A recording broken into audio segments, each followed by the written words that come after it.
Hello students! In this video, we will be learning about atoms, molecules, and compounds. Hope you guys are excited, and let's get started. By now, I'm sure you already know what are elements. An element is a substance that cannot be broken down into simpler substances by chemical methods. Examples of some commonly known elements are gold, argon, which is a gas in a light bulb, as well as iron. So what are elements made of? Take for instance an iron screw. If we zoom into the object many times, we will see that it is made up of smaller particles.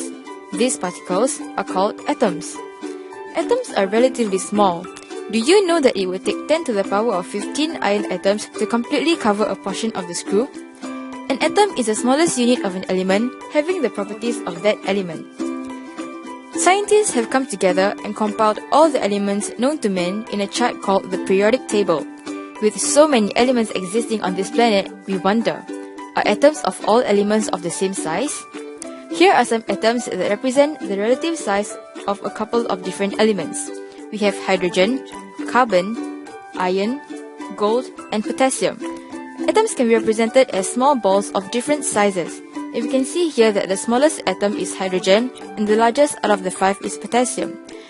When an atom combines with other atoms, they form to join molecules. A molecule is a group of 2 or more atoms chemically combined together. Let's take a look at chlorine gas.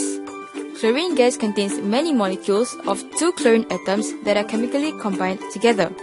Since Cl is a symbol for an atom of chlorine, and there are 2 of them in every chlorine gas molecule, the chemical formula of chlorine is Cl2. Remember, the number indicates the number of atoms present in the molecule and must be written in subscript. The chemical formula of a molecule shows the number and the kinds of atoms contained in it. Let's take a look at other molecules. Ozone, which is represented as O3, is a molecule with 3 oxygen atoms.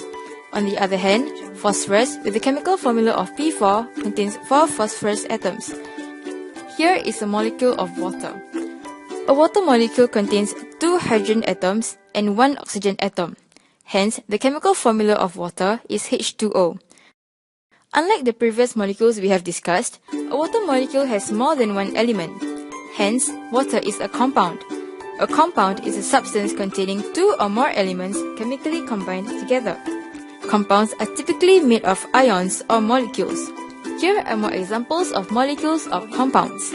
NH3 consists of nitrogen and hydrogen atoms and is commonly known as ammonia. CH3OH is made up of carbon, hydrogen, and oxygen atoms and is known as methanol.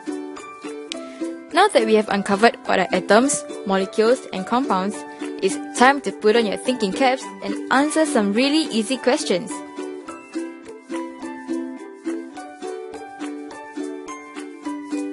Which one of these diagrams represents an atom?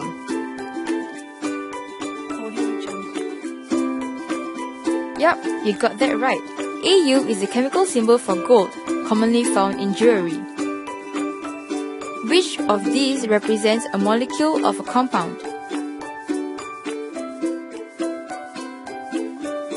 Excellent! These are molecules of methane and nitric oxide. That's all for this video.